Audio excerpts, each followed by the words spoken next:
मुस्लिम league नून के कायद नवाज शरीफ ने parliamentary board के इजलास में सिंध से टिकट देने के हवाले से जो उम्मीदवार लाहौर तलब के रखे थे वो लाहौर से मायूस होकर लौटे।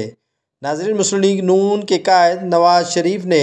सिंध के तमाम टिकट होल्डर जो 2018 में रहे हैं उनको भी होल्ड पर रख दिया, क्योंकि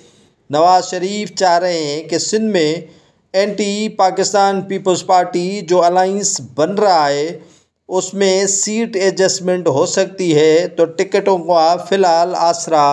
नून लीग के उम्मीदवार कम ही रखा करें। मुस्लिम लीग नून के कई सिंध से रहनुमाओं ने नवाज शरीफ को बताया कि उन्होंने 2018 के आम इंतखाबात में बेहतर पोजीशन ली थी और अच्छे खासे वोट भी थे उनके, लेकिन नवाज शरीफ ने उन्हें बताया कि सिंध में एंटी पीपल्स पार्टी अलाइंस बना रहे हैं जिसमें GDA, MQM,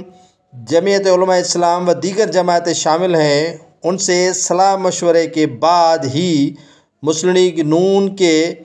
मुश्तरका उम्मीदवारों को मैदान में उतारा जाएगा। जो तगड़ा होगा उसी को ही मुस्लिम लीग नून की टिकट दी जाएगी।